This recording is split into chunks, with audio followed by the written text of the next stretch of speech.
Assalamualaikum warahmatullahi wabarakatuh. Bismillahirrahmanirrahim. Alhamdulillahi rabbil alamin. Nahmadullaha ta'ala wa nashkuruh. Wa nusalli wa nusallimu ala sayyidina Muhammadin alladhi ballagha ar-risalah wa adda al-amanah wa nasaha al-ummah hatta atahu al-yaqina wa ala alihi wa sahbihi ajma'in. Subhanaka la ilma lana illa ma 'allamtana innaka antal alimul hakim. Rabbi shrah li sadri wa yassir li amri wahlul 'uqdatam min lisani yafqahu qawli, amma ba'd. Fa inna asdaqal hadits kitabullah wa khairal hadi hadi Muhammadin sallallahu alaihi wasallam wa syarrul umuri muhdatsatuha wa kullu muhdatsatin bid'ah wa kullu bid'atin dhalalah wa kullu dhalalatin finnar, thumma amma ba'd. Pertamanya, mari kita merafakkan setinggi-tinggi kesyukuran kepada Allah Subhanahu wa taala kerana kita dapat meneruskan kuliah kita pada hari ini, iaitu kita membaca kitab Syarah Aqidah Tahawiyah yang diterjemahkan oleh Profesor Dr. Hasnan bin Kassan, cetakan Jabatan Kemajuan Islam Malaysia, dan kitab ini merupakan syarah terhadap matan akidah oleh Imam Abu Ja'far At-Tahawi yang disyarahkan oleh Imam Al-Allamah Ibn Abil Izz Al-Hanafi rahimahullah, Qadil Qudah dalam dalam mazhab Abu Hanifah. Okey. Dan kita bersyukur hari ini kita dapat rasa resepi Sarawak yang sangat istimewa. Terima kasih.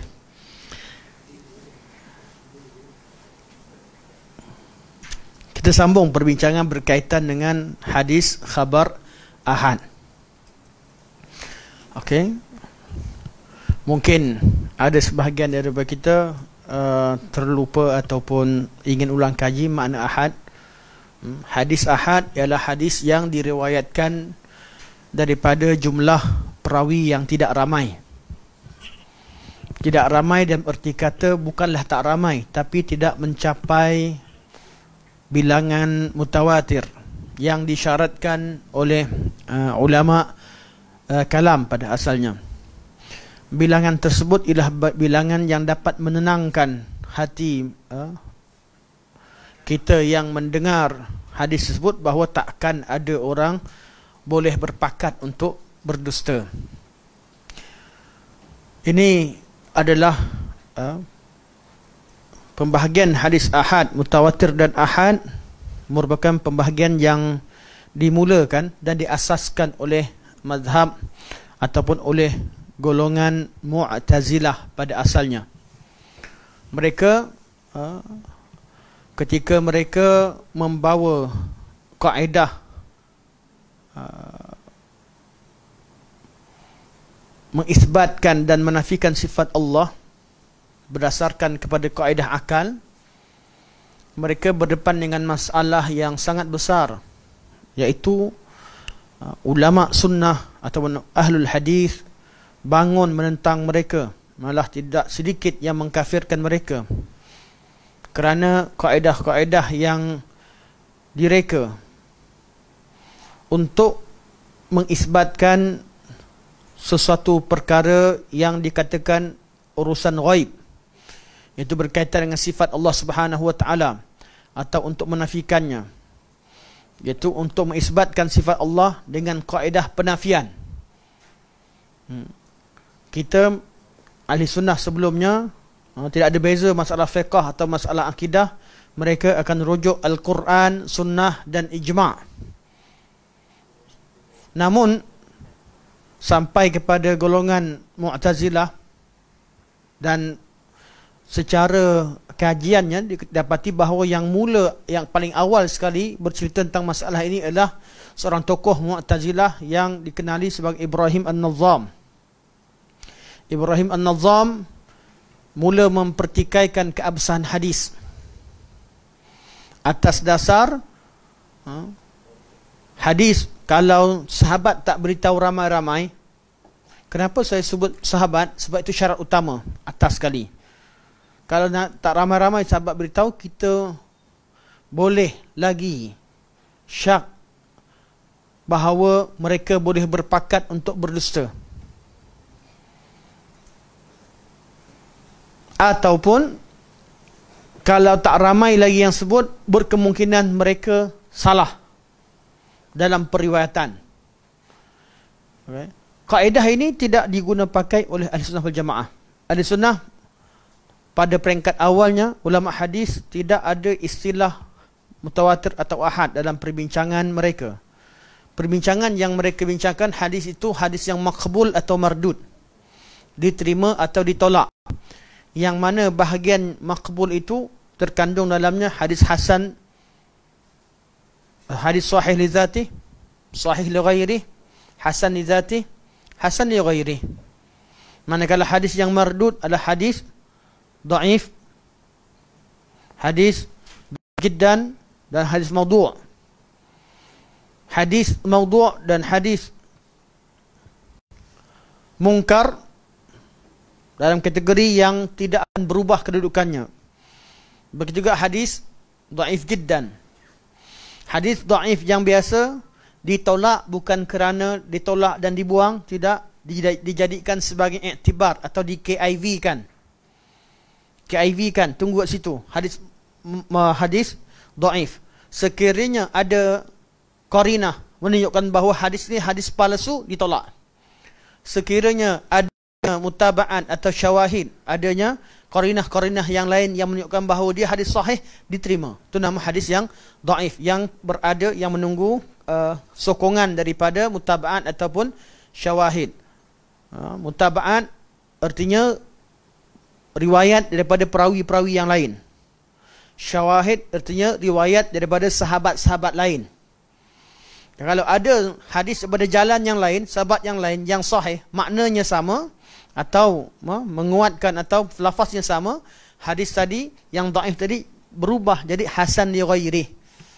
Jadi hadis dhaif tidak ditolak, tapi di KIV kan amalannya, kerana berhati-hati dalam menerima hadis Rasulullah sallallahu alaihi wasallam.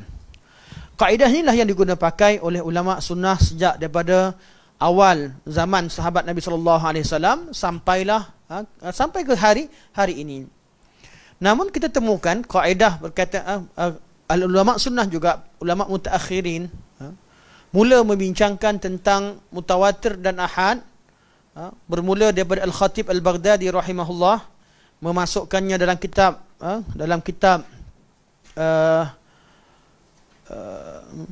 Al-Kifayah. Ketika beliau memasukkannya dalam bab yang ke-27, saya kata nak semak, tak sempat semak lagi kerana saya minggu lepas, saya pun memang baru sampai daripada Sabah tadi. Dia terus straight dan saya ada jujur, tuan-tuan, secara jujurnya saya tak sempat nak cek betul-betul banyak pelajaran malam ni, straight je program. Jadi apa yang saya baca hari ini adalah apa yang saya sedia untuk pertemuan yang lalu. Sekiranya ada apa-apa, tuan-tuan boleh inilah. Bukan tak sedia artinya saya tak baca, saya dah baca, tapi bukan baca yang malam ni, baca yang minggu lepas, persediaan untuk minggu lepas. Jadi Al-Khatib Al-Baghdadi rahimahullah, ketika beliau masukkan dalam kitab beliau perbincangan berkaitan mutawatir dan ahad, sekadar sebagai iktibar, sekadar bawa perbincangan yang pernah dibincangkan oleh ulama-ulama usul dan juga ulama kalam, dan bukan bertujuan, dan sampai sekarang perbincangan berkaitan mutawatir ahad bukan bertujuan untuk tolak hadis. Kalau kita belajar mustalah hadis, kita ada hadis i'tibar mardud, ma'rif al-hadis bi'tibari qabul warrad, terbahagi kepada 4 bahagian ataupun 5 bahagian yang disebutkan tadi. Sahih dan hasan, begitu juga hadis maudhu', 3 bahagian utama. Kalau bab mutawatir ahad, mereka berikan tajuk dengan al-hadis bi'tibar adadi turuqihi, bukan qabul dan rad.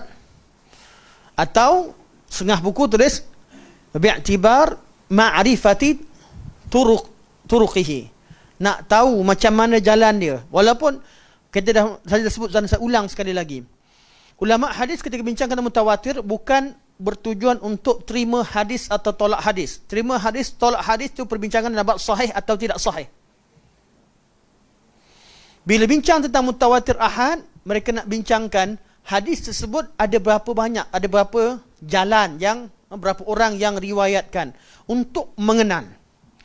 Sebagaimana kita ketahui, mengenal bilangan atau jumlah jalan yang sampai kepada kita tidak menafikan satu jalan kalau dia memang sahih. Dan contoh yang saya buat, contoh kita tu Baitul Salam besok tutup. Contoh jangan datang pula esok. Contoh. Besok malam tak ada? Betul. Kasyaf. Tak, contoh tak sengaja. Katalah, kita dengar. Datang-datang, salah seorang beritahu. Sekarang, katalah kita dengar daripada, kita buka FB, daripada saudara Abu Talhah. Dalam FB kata, besok Baitul Salam cuti. Tidak ada kuliah pada hari besok. Tuan-tuan nak tunggu semua post ke atau nak seorang beritahu? Cukup seorang beritahu. Apabila dia seorang yang autoriti, yang dipercayai semua sekali, itulah sahih, khabar yang sahih. Kalau sahabat Nabi beritahu, cukup tak autoriti? Yang Allah iktiraf, Allah kata seorang yang, mereka ni golongan yang hatinya bersih, orang yang ikhlas tentang agama, Allah isi semua dalam Quran cerita tentang hati sahabat, bukan cerita kat luar. Kat luar tu keadilan siapa boleh cerita keadaan kat luar, macam mana sifat mereka, tarahum ruk'an sujada. Kat luar tu kalau nampak sahabat ni, kalau kita pergi jumpa sahabat, tak ada yang duduk borak makan-makan kedai kopi. Nampak ada yang tarahum ruk'an sujada, sedang rukuk, sedang sujud. Simahum fi wujuhihim, muka mereka ada cahaya, ada tanda kesan daripada sujud. Nampak memang orang, begitulah keadaan sahabat di luar. Keadaan di dalam, Allah cerita tentang yu'thiruna ala anfusihim walau kana bihim khasasah. Mereka sanggup korbankan apa yang ada dalam, yang ada pada mereka, berikan kepada saudara Islam mereka walaupun mereka sendiri susah. Ini bukan cerita-cerita yang direka buat apa? Teaser apa nama? Buat iklan-iklan yang buat kesian. Iklan hari raya, banyak iklan kesian keluar kan. Ini bukan cerita reka-reka. Betul, Allah cerita betul-betul dalam isi hati mereka. Waktu mereka takut, Allah kata mereka takut. Waktu mereka gembira, Allah kata mereka gembira. Waktu mereka nak dengar Nabi meninggal ketika Uhud, tersebar berita, Allah kata mereka sedih. Fa'athabahum ghamman bi ghammin. Isi hati mereka Allah cerita. Dan cukuplah seorang sahabat beritahu, cukuplah, sahih dah. Cuma tinggal kita belajar mutawatir, belajar lagi, oh bukan Umar sahaja, rupanya Osman pun ada riwayatkan. Oh bukan sahaja Osman. Bila tahu banyak, artinya hadis tadi bukanlah hadis yang berlaku di secara personal, hadis itu berlaku di khalayak ramai. Kita dapat tahu. Jadi ada lagi ilmu yang dapat kita pelajari daripada kajian terhadap hadis mutawatir dan ahad. Tapi sekadar untuk mengetahui dan untuk memahamkan kita tentang situasi, lebih fahamkan kita tentang hadis Nabi SAW dan cara periwayatan, bukan untuk tolak. Itu tujuan ulama hadis, bawa masuk perbincangan mutawatir dan ahad dalam perbincangan dalam kitab-kitab mustalah. Dan tidak wujud mana satu pun ulama hadis yang bincangkan perkara ini tentang mutawatir ahad mengatakan ahad tak boleh pakai.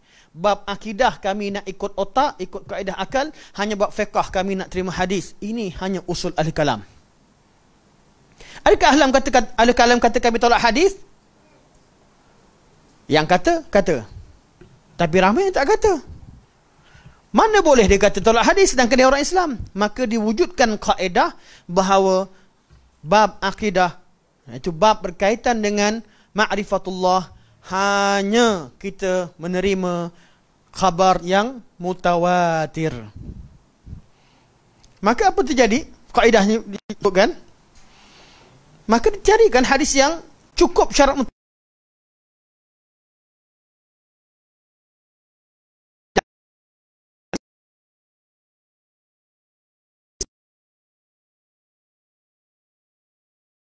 mutawatir lafzi.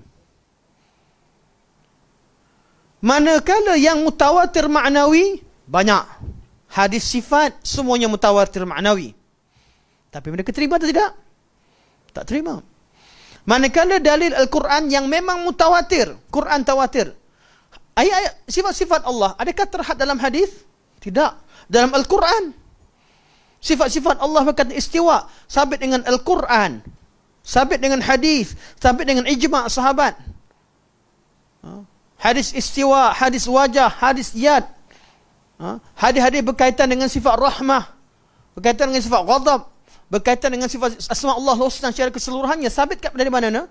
Daripada Al-Quranul Karim. 99 nama Allah. Terutama dengan pandangan Al-Walid bin Muslim, yang mana riwayat yang kita selalu buat lagu Ar-Rahman, Ar-Rahim, Al-Malikul Quddus, Salamul Mu'minul Muhaimin, Al-Azizul Jabbar. Lagu tu, itu adalah riwayat daripada hadis yang mudraj. Mudraj artinya Nabi tak sebut. Tetapi mudraj, yang idraj itu datang daripada Al-Walid bin Muslim, pandangan seorang ulama hadis yang hebat. Beliau senaraikan nama tersebut. Masa beliau syarahkan hadis 99 nama, syarahkan hadis siapa yang hafal 99 nama dan beramal dengannya, baginya syurga, beliau sebutkan nama-nama yang beliau kajian yang pada pandangan beliau. Jadi hadis tu, walaupun hadis mudraj, tak sahih hadis. Tapi kalau diketahui dia, kalam idraj itu datang daripada siapa? Siapakah mudraj? Ataupun siapakah kalam tu, dikenal siapakah orang yang berkata, maka ada nilai yang tersendiri. Yang meriwayatkan hadis Ar-Rahman, Ar-Rahim, Al-Malikul Quddus Salam, idraj dalam hadis itu ialah kalam Al-Walid bin Muslim. Ada nilainya. 99 nama yang ada dalam nama-nama Allah Subhanahu Wa Taala, yang tiap-tiap nama mengandungi sifat, daripada Al-Quran atau daripada mana? Semuanya daripada Al-Quran Al-Karim. Ditambah dengan nama-nama tak ada ke Quran. As-Sittir contoh. Ya Hannan, Ya Mannan, tak jumpa dalam sama-sama nama. Nama kita ada Ya Hannan, Ya Mannan, Subuh, Kudus. Nama-nama yang tak ada ke Quran, tapi disabit hadis. Semua ni mengandungi sifat atau tidak? Mengandungi makna sifat. Allah, ketika Allah memberikan namanya dengan satu nama yang mengandungi sifat tersebut, yang mengandungi makna itu mengandungi sifat-sifat Allah Subhanahu Wa Taala. Semua ni mutawatir. Tapi kata mereka apa? Ada kaedah baru. Saya ulang balik. Minta maaf, saya ulang balik. Semata-mata untuk fahamkan kita. Mereka kata kaedah, walaupun hadis itu mutawatir atau khabar itu mutawatir, Quran ataupun hadis, kalau bertentangan dengan kaedah kalam yang kami letakkan, Quran itu perlu ditakwilkan atau dibukukan maknanya. Maka wujudlah kaedah takwil yang mujmal, takwil yang mufassal, seolah-olah wajib takwil. Belajar awal bab kata tak wajib takwil. Sampai pada syarah kat hujung, semua salaf dan khalaf takwil. Seorang takwil mujmal, seorang takwil mufassal. Ini kaedah yang disebutkan oleh ahlul kalam. Dan tidak menerima zahir Quran. Seolah-olah zahir Quran ditafsirkan dengan kulit. Tafsiran kulit, tafsiran yang tidak mendalam. Yang ulama maksud zahir Quran adalah makna yang ada dalam konten, dalam lafaz Quranul Karim. Bukan zahir Quran maksudnya cerita tentang kulit. Sampai golongan batiniah kata apa? Geng-geng ilmu kulit, dia ilmu isi. Ada kawan kita, seorang juga, kawan ni belajar ilmu kulit, kami belajar ilmu isi. Kata baguslah. Ilmu isi yang paling pure sekali, yang kat mana? Kat tandas lah. Itu isi paling pure. Tak betul. Kaedah-kaedah yang tidak benar diwujudkan. Kalau kaedah begini wujud pada zaman salafus salih ataupun wujud kemudian, tapi tidak menafikan apa yang diriwayatkan, apa yang ada pada makna Al-Quran. Makna zahir itu makna yang jelas. Kita tak ada masalah. Kaedah kita boleh. Tapi bila bertentangan, kita tak terima. Sebab tu maka dibuatlah satu perumpamaan atau satu kaedah untuk kita faham. Mereka kata nas dengan akal lebih utama. Kenapa lebih utama? Kalau Quran turun pada orang gila, Quran tadi diamalkan atau tidak? Wajib diamalkan tidak? Tak wajib amalkan. Orang gila mana wajib amal? Betul tak? Tak ada satu kebenaran yang boleh diamalkan. Walaupun Quran itu wujud, teks wujud. Tapi kalau orang tu tak ada otak, atau turun pada kanak-kanak, atau turun pada orang nyanyuk, wajib tak amal, orang tadi wajib beramal tak dengan hukum tersebut? Tak wajib. Jadi asas kepada pengamalan Quran adalah akal yang sehat, akal sendiri. Jadi akal lebih utama ke Quran lebih utama? Quran bergantung pada akal ke akal bergantung pada Quran? Kena berulang dia. Kan kalau Quran datang ini kan tuan-tuan akan jumpa. Saya sebut ni sebab apa? Sebab benda ni benda banyak lagi syubhat yang tak sampai. Tapi kita yang mana dah diceritakan, disampaikan, kita sampaikan dan kita jawab.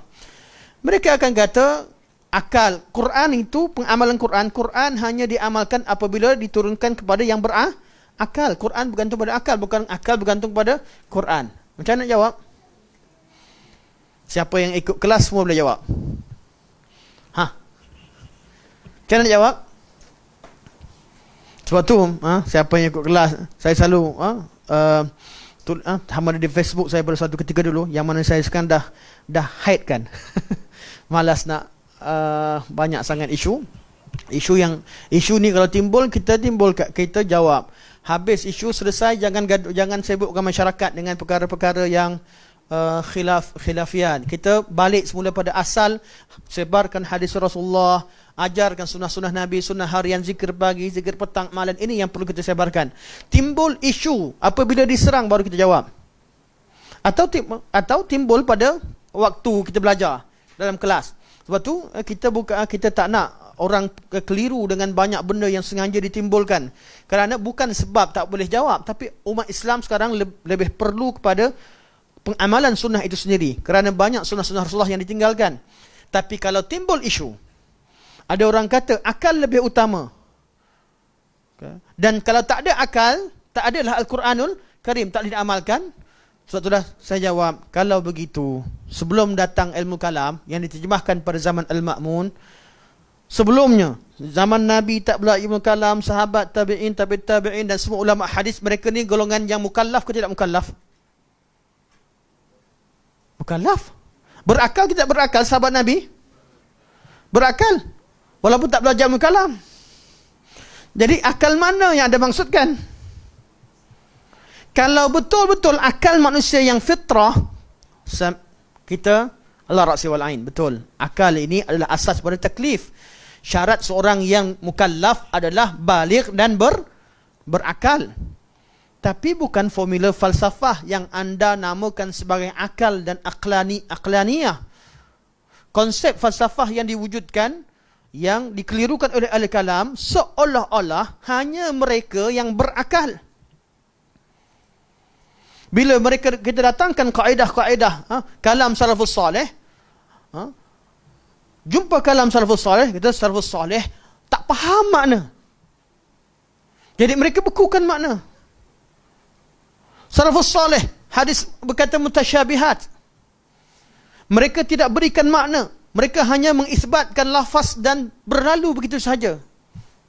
Tidak berikan makna. Mereka, sebab itu kaedah mereka lebih selamat, aslam. Tapi kaedah khalaf ahkam. Lebih banyak hikmah, a'lam wa ahkam. Lebih banyak ilmu. Kita pun belajar. Muqaddimah kita belajar bab ni, kita belajar sampai satu masa, sampai sifat satu, sampai sifat istiwa. Sesungguhnya dalam bab ini salafus salih mengatakan bahawa istawa mempunyai banyak makna. Saya ni suka muqaddimah, saya pegang betul dalam satu bab ilmu. Salaf kata di awal diajarkan, salaf tidak berikan makna. Sampai pada bab tak boleh nafikan dah, semua kitab tafsir akan mengatakan bahawa makna istawa alal arsy merujuk pada kalam salafus salih akan ditemukan makna ala wartafa'a sa'uda wastaqarra. Maka mereka kata, oh maksud salaf ala wartafa'a itu artinya tinggi dari segi makanah, bukan makan. Jadi kami tak pedulikan istilah yang anda wujudkan. Tapi saya tanya awal, salaf tafsirkan atau tidak sifat Allah Subhanahu Wa Taala? Berikan makna atau tidak? Mereka berikan makna. Cuma mereka tidak menetapkan kaifiyah. Mereka tafwidkan kaifiah kepada Allah Subhanahu Wa Taala, kerana itu berkaitan dengan urusan ghaib. Tidak ada yang tahu perkara ghaib kecuali Allah Subhanahu Wa Taala, dan perkara ghaib yang kita ketahui hanyalah datang melalui sumber Al-Quran dan Sunnah. Kalau Quran kata ada, kita kata ada. Sunnah kata tak, Quran dan Sunnah kata tak ada, kita kata tidak ada. Kalau Quran Sunnah tak sebut, kita pun tak sebut, dan kita tak nak bercerita lebih daripada apa disebutkan. Itulah dia kaedah yang paling berakal. Orang yang paling berakal mengetahui kedudukan akal. Akal itu, bila, sebab itulah ayat Quran berkaitan perkara ghaib, tak ada satu pun ayat suruh kita kaji perkara ghaib. Yang ada, alladzina yu'minuna bil ghaib, orang-orang yang beriman terhadap perkara ghaib. Tapi berkaitan dengan urusan alam, berkaitan dengan urusan alam syahadah, Allah kata suruh perhatikan. Afala yanzuruna ilal ibili kaifa khuliqat, wa ilal samai kaifa rufi'at, wa ilal jibali kaifa nusibat, wa ilal ardi kaifa sutihat. Allah suruh tanya dalam surah surah Isra atau surah Rum, tengah-tengah tu ayat surah berkaitan dengan Allah katakan, lihat bagaimana kalau alam itu, kalau malam itu selama-lamanya, apa yang akan terjadi? Kalau siang selama-lamanya, apa akan terjadi? Allah ajak kita berfikir. Allah tidak malu untuk bagi perumpamaan, walaupun perumpamaan seperti seekor nyamuk. Innallaha la yastahyi ay yadriba mathalan ma ba'udatan fama fawqaha. Semua bab alam syahadah ni Allah suruh kaji, daripada alam paling kecil, daripada nyamuk sampai kepada langit. Kajilah, sebab akal kita memang mampu. Kita kena gunakan akal sepenuhnya. Tapi akal kita takkan mampu mengisbatkan suatu perkara ghaib atau menafikannya. Itu perkara ghaib. Jadi perkara ghaib hanya tergantung kepada khabar dan berita. Dan kaedah ini dipakai secara ijma'. Sehinggalah datang golongan ahli falsafah yang mengatakan bahawa kewujudan sesuatu mesti melalui eksperimen. Kena eksperimen. Eksperimen ada bukti live baru kami terima, maka ditatbikkanlah eksperimen tersebut terhadap alam. Terhadap alam ada, kalau eksperimen nampak baru kita terima, tak nampak tak terima. Kaedah ini alhamdulillah membawa kebaikan yang banyak kepada masyarakat. Apabila terjemahkan ilmu sains, fizik sebagainya, timbul masalah, kaedah yang sama digunakan untuk mencerita tentang Allah, mencerita tentang perkara ghaib, maka falsafah menolak semua syurga dan neraka atas alasan ianya tidak diterima oleh akal. Akal tak boleh terima. Dan macam-macam alasan yang lain lagi. Maka falsafah mentakwilkan semua ayat syurga neraka. Mereka kata itu hanyalah ayat perumpamaan yang Allah buat semata-mata untuk menggalakkan orang beramal dan menjauhkan orang daripada buat jahat. Tetapi hakikat tidak wujud. Hakikat kewujudan hanya satu, wujudlah golongan batiniah. Sampai ahli falsafah yang melampau, bukan setakat syurga neraka perkara sam'iyat ni saja mereka nafikan, malah ada yang sampai mengatakan Tuhan dan manusia itu sendiri pun hanyalah metafora, hanyalah perkara yang sama. Maka wujudlah golongan batiniah yang menganggap yang al-hulul wal ittihad, Allah dengan alam ni bersatu, sebenarnya Allah alam hanya satu, ini hanyalah lakonan dan sebagainya. Ini semua datang daripada mana? Semuanya berpunca daripada kaedah kalam yang memisahkan dalil daripada tauhid, yang memisahkan dalil daripada tauhid. Namun ketika mereka membentangkan dengan wajah yang berbeza, seperti ramai ulama yang menerimanya atas dasar husnuzan tadi. Mereka bentangkan, mereka kata bab akidah kita perlu berhati-hati. Kalau bukan mutawatir kita tak terima, kita nak mutawatir. Secara kaedah, secara praktikal, baik kami terima, berikan satu hadis mutawatir berkaitan dengan sifat Allah Subhanahu Wa Taala. Berikan kepada kami. Tak ada. Kami berikan ayat Quran. Oh, ayat Quran ni kalau berbeza daripada akal, akal takkan salah. Akal takkan salah. Siapa yang asaskan ilmu kalam? Ahli falsafah. Lepas tu datang ahli kalam. Ahli kalam kafirkan falsafah. Ahli kalam yang asal siapa? Jahmiyah. Datang Mu'tazilah, kafirkan Jahmiyah. Lepas Jahmiyah siapa? Kullabiyah. Dan pecahan-pecahan lainnya. Kullabiyah tidak kafirkan, tapi membid'ahkan, menyesatkan Mazhab Mu'tazilah. Dari Kullabiyah lah datangnya mazhab-mazhab yang kemudian. Mazhab yang tidak ekstrim seperti pada asalnya. Ni sangat penting. Sejarah ni sangat penting. Saya cerita, saya ulang balik benda ni supaya kita faham. Ulang-ulang balik. Bosan pun tak apalah. Ustaz dia cerita benda tu je. Entah-entah tu je dia tahu. Okey. Tapi saya ulang balik bab ni. Ulang balik sampai balik ulang. Sebab apa? Selalu timbul isu yang sama, seolah-olah kadang-kadang orang tak faham. Kenapa tak nak terima kaedah kalam? Alangkah baiknya kita bersatu, dua-dua kita terima. Saya kata kalau bersatu atas dasar diamkan boleh terima bahawa zahir Quran itu kufur, kami takkan mana bersatu.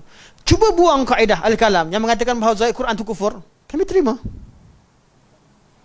Tak ada akal al-kalam. Al-kalam asas ayat-ayat mutasyabihat wajib ditakwilkan. Kenapa? Kerana zahir Al-Quran itu mengandungi fakta yang kufur, kafir. Sebab itu wujudnya kaedah, kalau baca Quran terjemahan boleh jadi kafir. Baca hadis sendiri boleh jadi kafir. Mana mungkin orang baca Quran terjemahan jadi kafir? Orang kafir masuk Islam tu ramailah yang baca terjemahan Quran. Tetapi kaedah yang diasas. Kenapa? Sebab mereka takut Quran yang diterjemahkan secara konten asalnya takut kepada kufuran. Bukan sebab Quran, tidak. Puncanya kerana kaedah yang diterangkan, yang ditakwilkan dengan pelbagai takwilan. Kalau ditakwilkan sekalipun, satu takwil ke? Tak, macam-macam takwil. Dan takwil itu selamat tidak? Tak selamat, tak ada satu pun selamat. Tak nak isbatkan Allah beristiwa. Sebab dia akan persoalkan kepada golongan salafus salih atau akidah golongan ahlul athar atau ahlul hadis. Kalau kata Allah beristiwa, sebelumnya Allah di mana? Sebelum ada arasy Allah di mana? Kita kata okey, maknanya apa? Kalau macam tu ialah okeylah. Jadi biarlah dulu. Jadi makna yang maksudnya apa? Mana ustaz-ustaz? Katanya ustaz UM ni. Contoh, kalau kata summastawa ala arsy, kemudian beristiwa di atas arasy, artinya bukan istiwa, ayatnya artinya apa? Istaula, menguasai. Betul? Atau yang ada yang kata mentadbir. Betul? Kita kata habis sebelum Allah menguasai, siapa yang kuasa? Yang mana lebih teruk? Selesaikan masalah ke? Tak. Ini duk serang, kutuk-kutuk orang. Bila orang jawab balik, diam. Tapi kalau kita diamkan, hari-hari sekarang datang macam syubhat, macam-macam diserang. Kalau kita jawab nanti, dikatakan apa?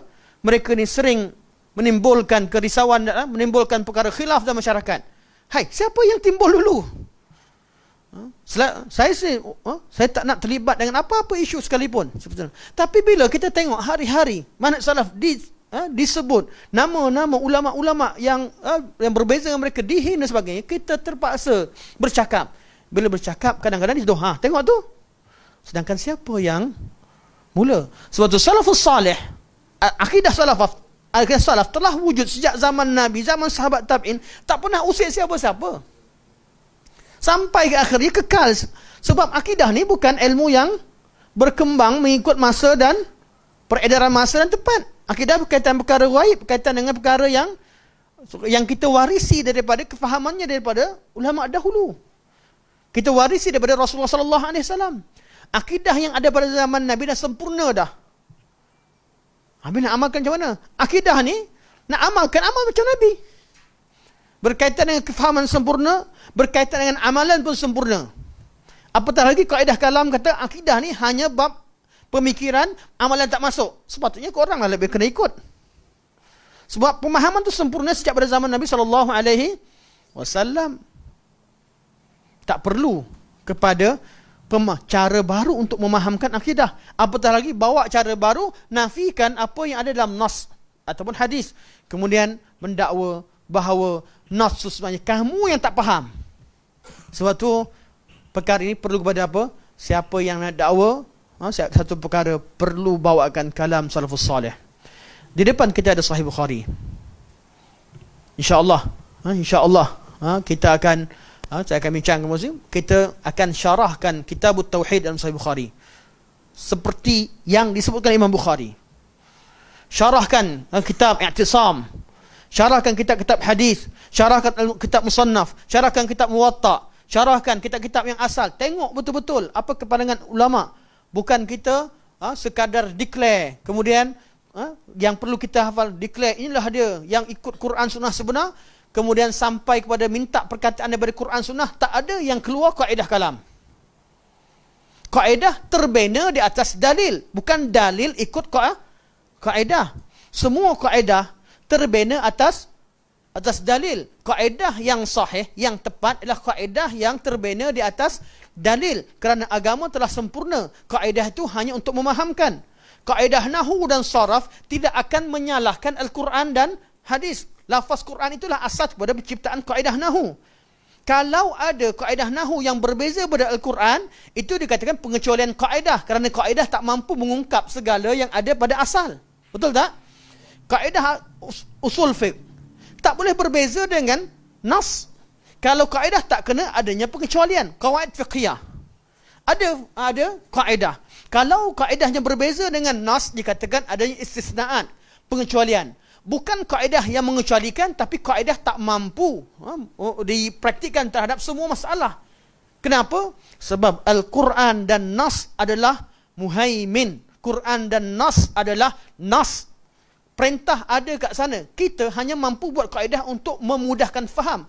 Dan tiap mana ada satu kaedah yang betul 100% tanpa kritikan. Tapi bila ianya kebanyakan masalah boleh kita faham melalui kaedah tersebut, kaedah diterima secara umum dan pasti ada beberapa pengecualian. Betul tidak? Ini asas. Siapa saja belajar bab kaedah, bab usul ke, bab apa sekalipun. Tapi kaedah yang kalam perkenalkan, kaedah takkan salah. Mereka perkenalkan kaedah, dan kaedah mereka namakan sebagai qawati' aqliyah. Hukum qat'i aqliyah yang takkan berubah. Kita tanya sampai bila? Takkan berubah dari sampai bila-bila di dunia sampai akhirat takkan berubah. Kaedah akal.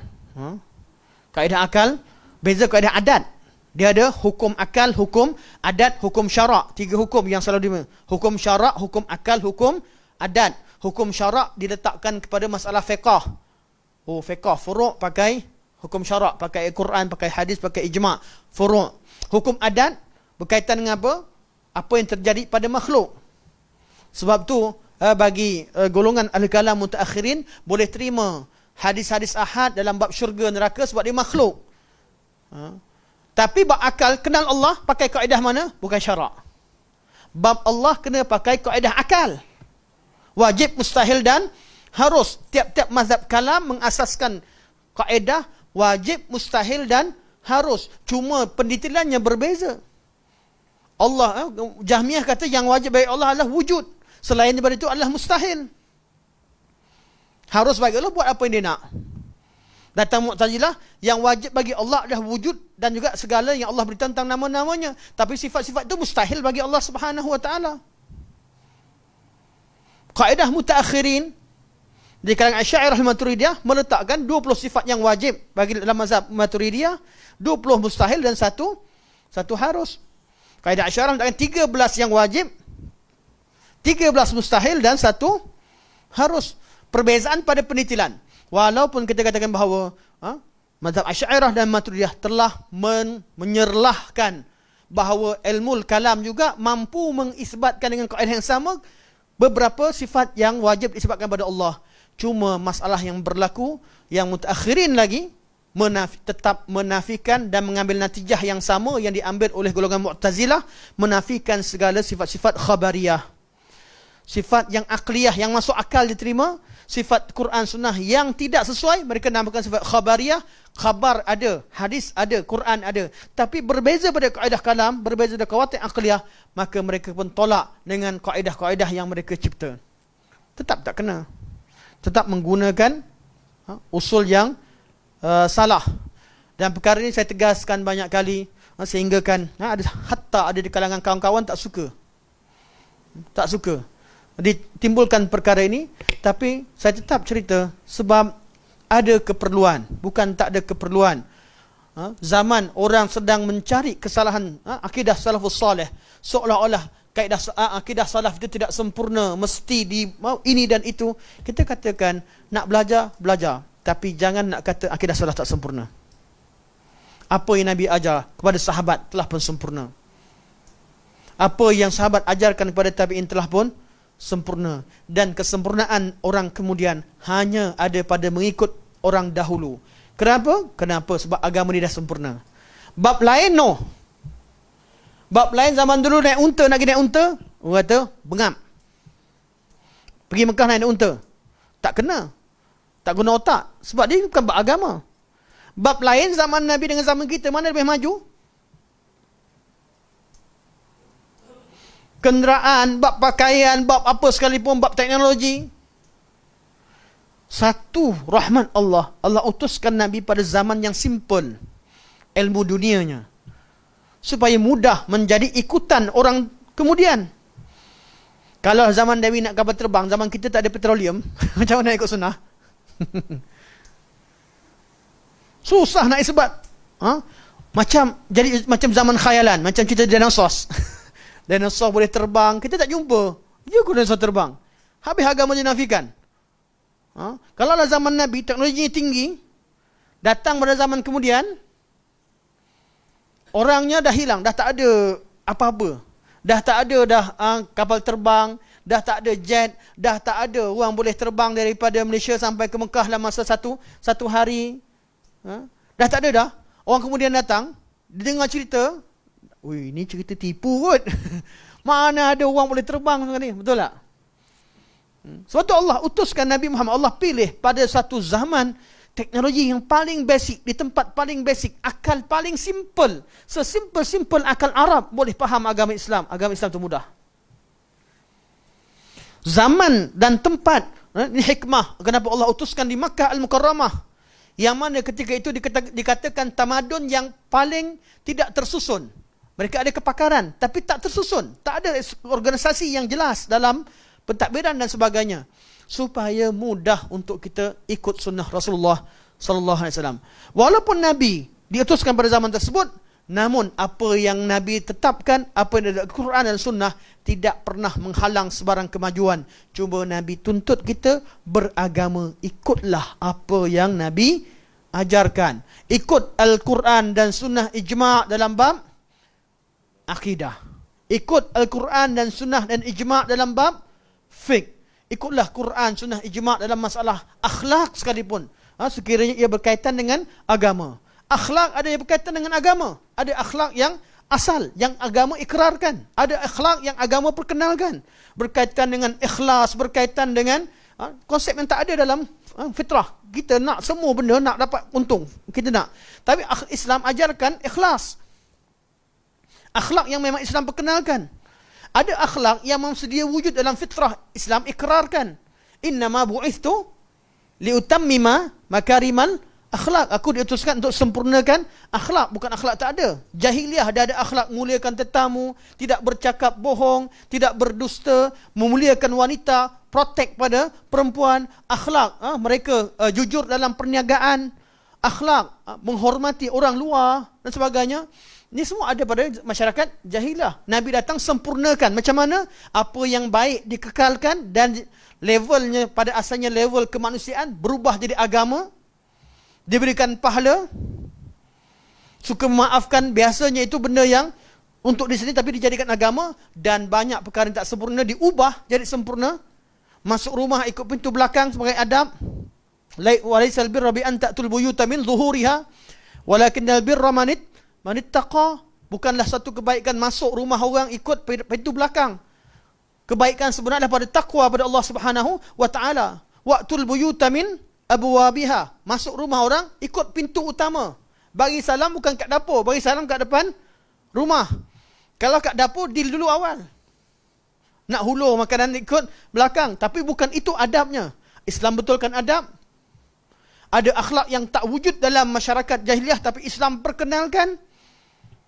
dan ajarkan inilah dia akhlak Islam dan sebagainya. Quran, sunnah, ijma' diguna pakai dalam Al-Quran, dalam bab akidah, ibadah dan akhlak. Dan inilah dia manhaj salafus salih. Manhaj salafus salih. Asasnya berdiri di atas perkara tersebut. Okey. Tuan-tuan mesti tanya, kenapa Ustaz tak baca ini? Ustaz kata tak sedia tu. Tak. Soalan ni ada yang minta saya ulang balik. Berkaitan dengan manhaj salafus soleh, berkaitan dengan ilmu kalam, dan soalan tu orang yang minta ada di talian. Dan saya tu tak salah untuk syarahkan semula. Tak boleh Tuan Musi, saya minta izin hujung-hujung. Boleh. Okey, jadi inilah asasnya kenapa kenapa akidah ini perlu merujuk kepada hadis-hadis Rasulullah, perlu merujuk kepada Al-Quran dan sunnah dan ijma' salafus salih. Sebab tu perlu datangkan kalam sahabat. Kalau betul mengisbatkan Allah istiwa satu kekufuran, itu menyamakan Allah dengan makhluk, mentashbihkan Allah Subhanahu Wa Taala, bawakan satu pandangan walaupun seorang dari kalangan sama ada dari hadis. Kalau hadis ada, bawalah. Kalau Quran ada, bawalah. Kalau jumpa, kita kata tak ada. Dan kalau ada, bawa. Ambil kalam sahabat kalau jumpa. Ambil kalam tabi'in kalau jumpa. Ambil kalam tabi'in kalau jumpa. Syaratnya sahih, jangan yang reka yang buat-buat. Dengan bawakan. Adakah ditemukan? Takkan ditemukan. Kita suruh bawa dalil, tak temu. Kita bawa dalil beratus-ratus dalil, malah ribu dalil, kata tak valid. Lepas tu declare siapa ahli sunnah sebenar. Sunnah ni apa? Sunnah Rasulullah sallallahu alaihi wasallam. Okey, terus. Rasulullah sallallahu okey. Jadi ini bab hadis ahad dan mutawatir dan ahad. Jadi hadis ahad bagi ahli sunnah wal jamaah, hadis ahad sekiranya sahih, ianya diterima. Kerana bab qabul dan rad adalah kembali kepada bab sahih atau tidak. Sekiranya perawi cukup sifat, cukup 5 sifat, sekiranya hadis cukup 5 syarat, syarat kesahihan yang kita dah sebutkan, cukup syarat, maka hadis itu hadis yang sahih. Sama ada seorang yang beritahu, 2 orang yang beritahu, tidak mempengaruhi kesahihan yang ada pada hadis tersebut. Cuma kalau makin ramai, makin kita rasa tenang. Sesuatu perkara yang yakin. Sebab tu ulama mutaqaddimin mengatakan bahawa hadis ahad kalau dia sahih, maka dia yufidul yaqin. Sebahagian kata yufidul zan, tetapi mereka kata wajib beramal dan menerimanya. Mereka tak kata tolak. Hatta ulama usul yang mengatakan yufidul zan, mereka tak kata tolak. Berkaitan dengan hadis ahad, apakah title berita yang terkandung dari ahad? Pertama kata yufidul yaqin. Ini mutaqaddimin. Mana 100%. Kalau sahih, terima 100%. Sebahagian lain kata yufidul yaqin apabila adanya qarinah-qarinah yang mana disebutkan oleh Syekh dalam bab ini. Itu ulama salafus salih, ulama di kalangan ulama-ulama ahlul hadis yang datang selepas timbulnya istilah zan dan yakin dalam ilmu agama. Dan ketiga, ulama kalam, jumhur mutakallimin kata yufiduz zan. Artinya kuat, diterima. Kuat, berita tu kuat, cuma tak sampai 100%. Itu erti yufiduz zan. Mereka kata wajib amal atau tidak? Mereka pun kata wajib beramal dengannya. Kaedah kata akidah hanya yang mutawatir, ini kaedah al-kalam. Sebab tu kita akan bincang ke depan nanti, akan disebutkan nanti. Kalau kata akidah kami hanya terima yang mutawatir, ahad kami gunakan dalam masalah fiqah, katalah kalau jumpa hadis mutawatir, kalau jumpa kita kata okeylah. Tapi kalau kaedah itu sendiri, kita tanya apa yang membezakan antara dia kata bab usul kita perlu pakai yang yakin, mana yang 100%. Kalau bab furu' boleh pakai hadis ahad. Okey. Jawapan yang asal kita dah jawab tadi. Bab asal yang mana satu usul? Bab usul bab apa? Bab akidah. Atau bab apa bab usul? bila bab akidah. Islam dan kufur dalam bab masalah akidah. Masalah iman. Kata iman kat mana? Iman apa dia? Dia kata hati saja. Amalan? Tak, furu'. Apa beza usul dengan furu'? Cuba bagi tak ada satu yang tuan-tuan pernah dengar. Apa beza usul dan furu'? Dalam kaul yang ada. Kita nak letakkan bab tu boleh hadis mutawatir. Bab ni tak boleh, bab tu boleh guna ahad. Bab ni tak boleh guna ahad. Ada yang kata usul adalah i'tiqad dalam hati, amalan adalah furu'. Ini ahli kalam kata. Usul berkaitan dengan hati, amalan adalah furu'. Ni kata siapa? Kata ahli kalam. Jadi tidak ada satu amalan pun yang boleh dihukumkan sebagai kufur kecuali hati dia yang kufur. Orang sembah sampai ke tahap yang melampau, orang sembah berhala sekalipun tak boleh kata kufur selagi hati dia mengatakan Allah yang cipta. Orang pergi minta kat kubur tak boleh kata amalan tu kufur. Sebab amal itu hanya furu'. Yang penting hati dia minta dengan Allah. Tak ada satu amalan sekalipun. Itu bila belajar kitab kalam. Kita tanya, mazhab apa tuan? Saya mazhab Hambali. Tuan mazhab apa? Saya Syafi'i. Tuan mazhab apa? Saya Maliki. Tuan mazhab apa? Saya Hanafi. Okey, mari kita buka kitab fiqh. Kitabur Riddah. Kitab Riddah, kitab murtad. Dalam bab hudud semua sekali kita bincang kitabur Riddah. Maka disenaraikanlah berpuluh-puluh amalan yang menjadi kufur yang boleh dihukumkan orang tu dengan hukum riddah. Oh tu fiqh, kami fiqh memang ikut bab fiqh. Bab ni, tadi kata tak ada terlibat. Amalan tak ada yang kufur pun. Tu furu'. Furu' apa sampai kitab riddah sampai terkeluar di Islam, furu' apa? Sebab tu sampai sekarang kaedah memisahkan antara akidah dengan ibadah, kaedah yang mengelirukan sampai bila-bila. Agama Nabi datang sempurna, takkan ada percanggahan antara bab akidah dan bab ibadah. Kita belajar bab akidah. Saya ulang balik benda sama. Af'alullah ghairu mu'allalah. Perbuatan Allah tidak boleh dikeranakan dari sesuatu kerana. Kalau Allah kerana suatu perkara, kerana Allah buat sesuatu kerana suatu kerana itu mendahului perbuatan Allah Subhanahu wa taala. Dan macam-macam ilah lagi lah. Al-illah ghairu mu'allalah. Af'alullah ghairu mu'allalah. Okey? Itu masalah belajar akidah dengan ahli kalam.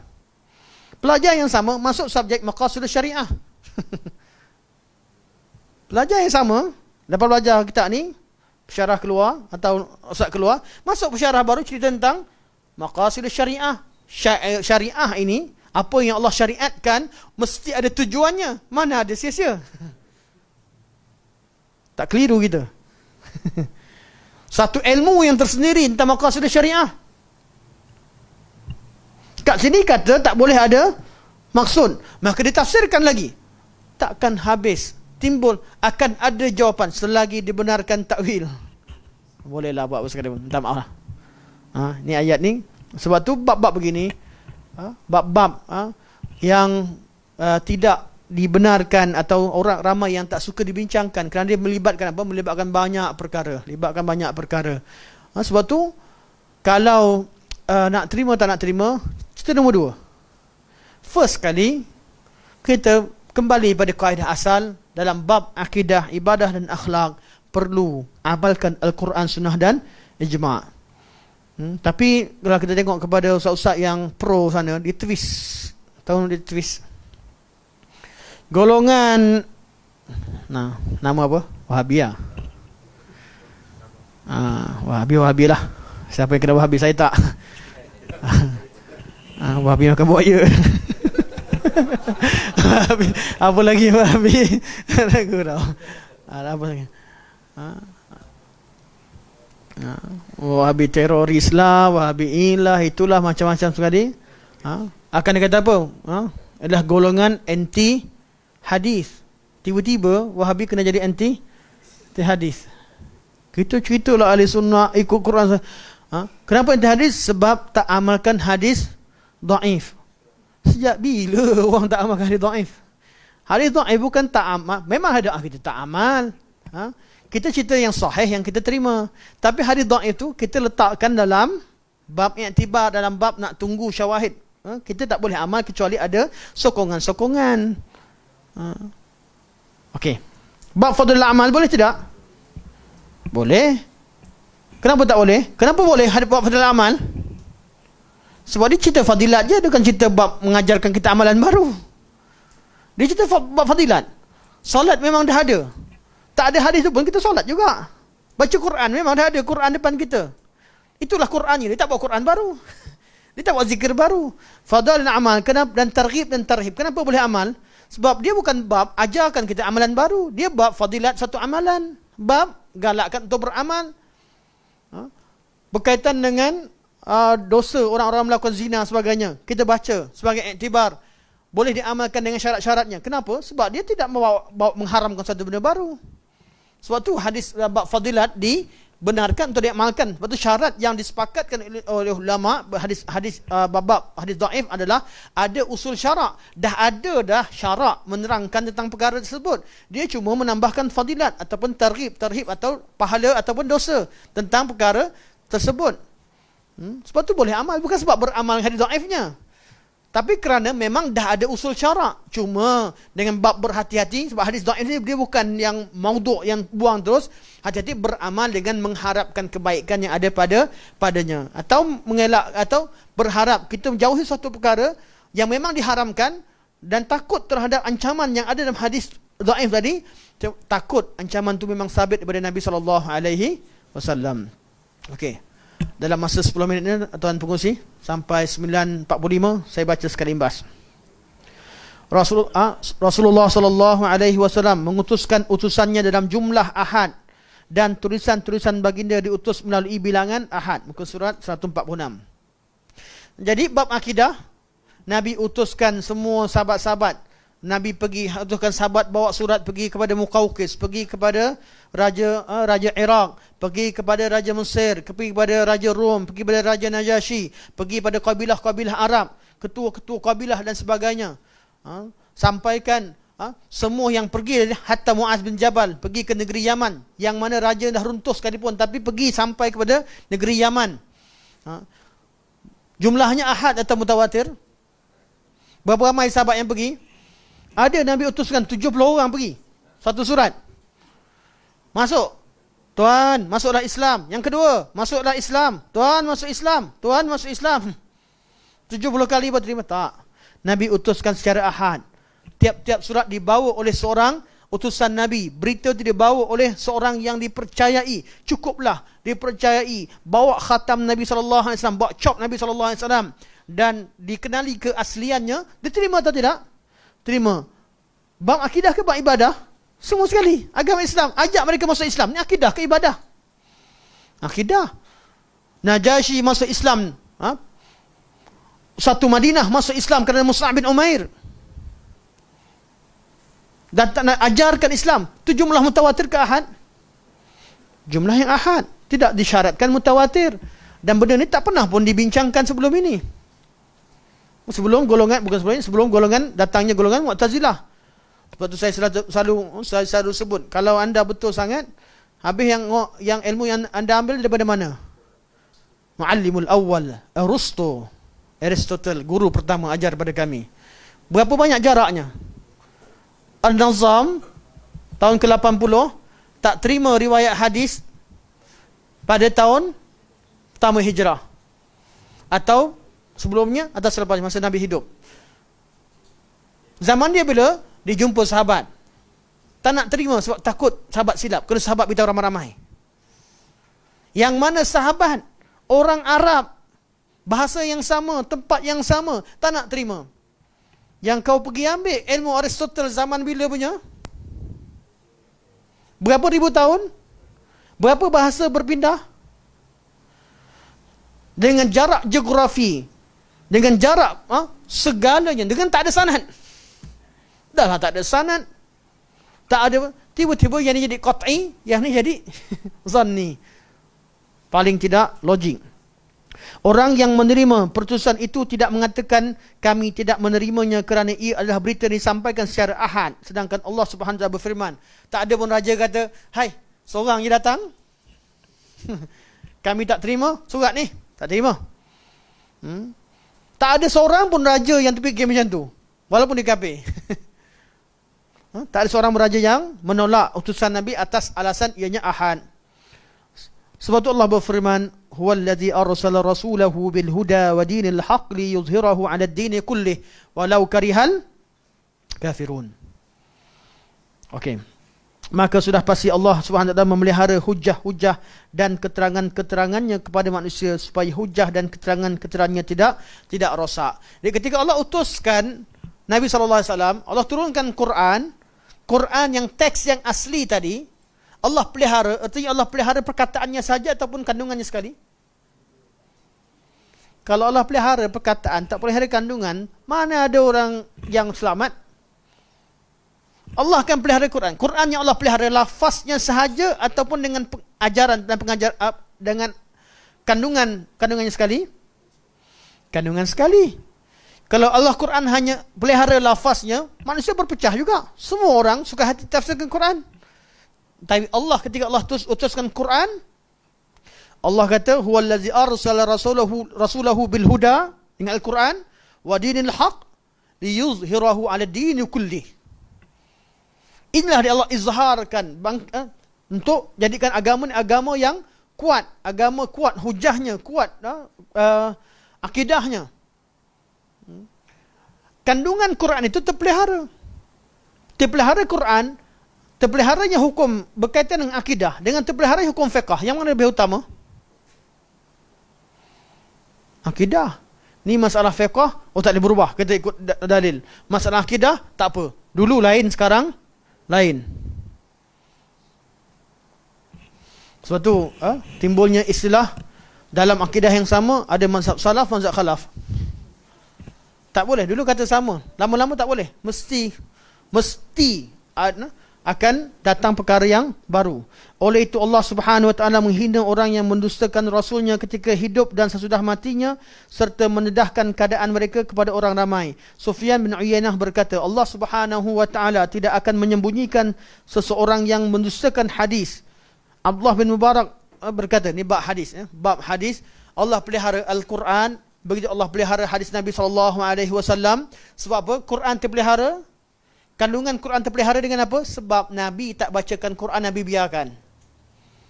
Bila Nabi baca Quran, Nabi bacakan kepada orang Arab yang faham bahasa Arab. Yang mana tak faham, sahabat tanya, Nabi terangkan. Terpelihara atau tidak? Terpelihara. Hadis Nabi. Nabi ketika sampaikan hadis, Nabi bercakap dengan siapa? Cakap dengan Cina ke India ke Melayu? Cakap dengan Arab. Sahabat Nabi orang Arab yang fasih. Jadi ajaran Nabi diterima oleh orang Arab, sahabat Nabi yang fasih. Mereka faham tak ajaran Nabi? Faham. Mereka tak belajar Nahu kot. Betul, zaman tak ada Nahu lagi. Zaman tak ada Nahu, tak ada balaghah, maka tak sempurna kefahaman mereka? Tak. Nahu saraf ada sebab perkataan mereka lah yang wujudnya Nahu dan saraf. Ilmu agama tak ada ilmu yang baru. Saya ulang balik, benda yang sama. Ilmu tajwid untuk mengekalkan apa? Sebutan Quranul Karim. Makharijul huruf untuk kekal sebutan makhrajnya. Tajwid mengekalkan cara bacaannya. Ilmu nahwu mengekalkan barisnya. Ilmu saraf mengekalkan strukturnya. Ilmu qiraat mengekalkan cara wajah-wajah bacaan Rasulullah sallallahu alaihi wasallam. Ilmu balaghah mengekalkan kefahaman. Itu yang cuba diutarakan oleh seluruh ilmu. Ilmu apa lagi yang ada? Qawaid fiqhiyah untuk mengekalkan kaedah fiqh yang ada dalam hadis Nabi sallallahu alaihi wasallam. Fiqh, ajarkan balik apa yang ajar. Hadis, kekalkan kalam Nabi sallallahu alaihi wasallam seperti mana Nabi riwayatkan. Jaga kalam Nabi sallallahu alaihi wasallam. Ilmu apa lagi ada? Mana ada ilmu yang lawan dengan dulu? Semua kata dulu sempurna, kaedah tu buat kemudian. Kecuali ilmu apa? Ilmu kalam. Ilmu kalam buat kaedah, dulu salah, kami betul. Dulu zanni, kami qat'i. Dan satu lagi, kecuali ilmu tasawuf. Bukan tasawuf yang betul yang Nabi ajar. Tasawuf betul, ulama takkan tentang. Apa Nabi ajar betul lah. Tapi tasawuf yang mengatakan, oh ilmu Nabi level ahli syariat, kami level makrifat, level hakikat, kami lebih tinggi, itu yang ulama tolak. Cara zikir Nabi menyusahkan, zikir yang kami buat lebih senang. Cara Nabi kena faham makna, cara kami cukup dengar muzik. Mana boleh? Okey. Oleh itu Allah, okay. Seterusnya kata Abdullah bin Mubarak berkata, sekiranya seorang lelaki di lautan ingin berdusta dalam percakapannya, nescaya orang akan berkata si fulan itu pendusta. Kata beliau, kenapa di lautan? Saya rasa di waktu malam. Saya tengok sekejap kalau Abdullah bin Mubarak.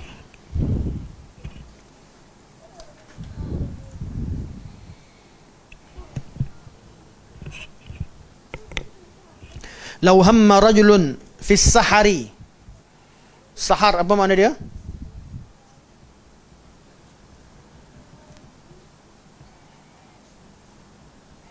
Okey. Lau hamma rajulun fis sahari ay yakdhiba fil hadithi la asbaha wan nasu yaqulun fulanun kadzab. Jadi bukan pada tengah lautan, ketika waktu sahur. Kalau ada seorang lelaki berhasrat untuk buat hadis dusta pada waktu sahurnya, besok pagi orang kata ni penipu. Ada tak orang buat hadis palsu? Ada, memang ada. Tapi selesai tak? Tak. Waktu mereka ni yang marah dengan orang yang kata hadis palsu. Penat kami buat hadis palsu, ni datang palsu, maudhu'. Bukan penat lagi nak perah kepala sampai mimpi. Kan? Jumpa satu kalam yang nampak hebat, datang ni kata palsu. Oh, palsu. Korang kenal hadis Nabi melalui sanad-sanad, kami memang mimpi jumpa Nabi. Korang kenal hadis melalui Nabi, kami memang jumpa dengan Allah. Allah berkata kepada kami. Orang jahil boleh terima. Maka berubahlah wahai. Anda dah baca ni Kenapa ada dua tanda kat sini? Oh, tak baca. Baru tadi. Pensan yang sama. Okey. Sampai sini lah. Sampai sini. Nasib baik dia punya ni pen yang sama. Okey.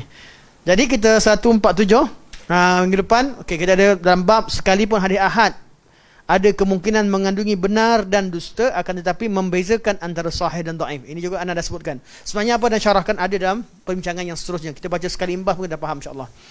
Okey, kita buka soalan. Soalan insya-Allah 10.45. Kalau ada soalan,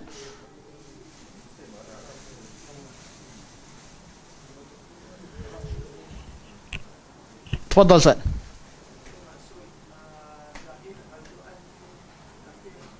Zahir Quran kafir menurut golongan Ahlul Kalam, mereka namakan semua sifat-sifat Allah yang perlu ditakwilkan atau disebutkan mengandung kekufuran. Kenapa kufur? Menyamakan Allah dengan makhluk. Faham Jadi sebab itulah wajib ditakwilkan atau diberikan makna yang lain atau dibekukan makna. Tak boleh bagi makna. Sebab makna dia mengandungi kekufuran. Kerana kekufuran dan syirik bagi Ahlul Kalam, mereka tidak membincangkan syirik berkaitan dengan sihir. Tak ada buku kalam. Syirik dalam bab amalan tak wujud dalam kamus ilmu kalam. Syirik yang pergi minta dengan kubur ke, ikat tali, pakai tali tangkal ke, azimat ke, sihir pergi istighasah ke, memang tak ada dalam kamus ilmu kalam. Ilmu kalam hanya bincangkan kalau kata Allah sifat macam ni, kamu dah samakan Allah dengan makhluk. Tashbih ilmu kalam hanya fokus mereka pada bab tersebut. Bab sifat Allah. Bab sifat Allah, bab perintah Allah, sembah selain Allah, ini bab nombor 2. Dia fokusnya pada bab macam mana sifat Allah Subhanahu wa taala. Jadi macam mana cara mereka? Mereka kajilah segala alam yang ada dengan kaedah apa sahaja yang wujud pada alam takkan wujud pada Allah. Betul tidak? Betul pada asasnya, betul pada asalnya. Namun masalah mereka menjadikan tiap-tiap makna kalam yang ada pada alam itu dikatakan tak ada pada Allah secara maknanya. Secara lafaznya tak boleh ada perkongsian bahasa. Bila sebut wajah, mereka kata wajah mesti ada mata hidung, mustahil Allah ada mata hidung, mesti Allah berjasad. Sedangkan wajah kita kata bab perkara ghaib, perkongsian yang ada hanya perkongsian makna secara umum, bukanlah perkongsian secara hakikat. Tak ada satu hakikat yang sama antara satu perkara dengan perkara yang lain. apatah lagi tu sesama makhluk, apatah lagi berkaitan Allah Subhanahu Wa Taala. Jadi ilmu kalam mereka fokus kepada bab sifat Allah. Apa sahaja sifat yang dikatakan menyamakan Allah makhluk, itulah syirik dalam pandangan mereka. Iaitu sebab tu golongan syirik tak mustahil lah mereka akan mengadakan musyabbihah, menuduh orang yang mengisbatkan sifat sebagai musyabbihah dan mujassimah. Kalau zaman dulu, ya, ada golongan musyabbihah dan mujassimah yang memang katakan Allah Subhanahu Wa Taala perlu pada tempat, Allah turun macam kami turun, Allah Subhanahu Wa Taala ada tangan macam kami. Golongan musyabbihah memang betul-betul wujud dan mereka ni telah sirna, telah hilang. Cuma ahli kalam dia tak boleh terima orang isbatkan juga sifat tersebut, kerana dia kata kalau isbatkan mesti musyabbihah. Ini yang mereka tuduh ahli sunnah yang ada kat tengah-tengah sebagai musyabbihah. Zaman sekarang kalau buka kitab sunnah, ahli sunnah tolak akan ada, hatta dalam akidah tahawiyah ni akan Imam Tahawi akan rad kepada golongan yang menafikan sifat, kemudian beliau akan tolak pada golongan yang musyabbihah, menyamakan sifat Allah dengan makhluk. Kedua-dua ini ditolak. Namun masalah yang berlaku sekarang, mengisbatkan sifat dinamakan tashbih. Bukan menyamakan sifat Allah dengan makhluk, tak. Mengisbatkan sifat yang Allah beritahu itu sendiri pun dinamakan sebagai tashbih. Itu masalah yang berlaku sekarang. Dan tashbih itu apa maknanya? Tashbih dalam ilmu kalam artinya syirik, menyamakan Allah dengan makhluk. Dan syirik artinya apa? Kufur. Walaupun mereka tak kata secara lafziahnya kafir itu saja, tapi itulah dia kesan daripada perkataan tashbih. Sebab itu kalau kata mujassimah, bukan satu benda yang kecil. Ni golongan mujassimah sebagainya. Dalam ta'rif ilmu kalam, mujassimah lah orang yang melakukan syirik dalam bab rububiyah atau bab sifat Allah Subhanahu Wa Taala. Sebab tu zahir Quran pada mereka ada mengandung kekufuran yang perlu ditakwilkan, kerana mustahil dalam kalamullah ada kekufuran. Sedangkan memanglah mustahil dalam kalam ada kekufuran. Cuma kalamullah itu yang Allah sebutkan, lafaz yang Allah sebutkan lafaz yang paling sempurna, makna juga paling sempurna. Itu akidah Ahlussunnah wal Jamaah.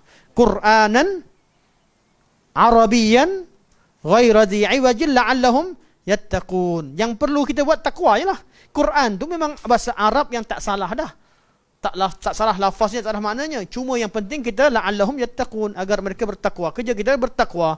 Buat apa yang suruh, tinggal apa yang dilarang, percaya apa yang diberitakan, bertakwalah kita kepada Allah Subhanahu Wa Taala.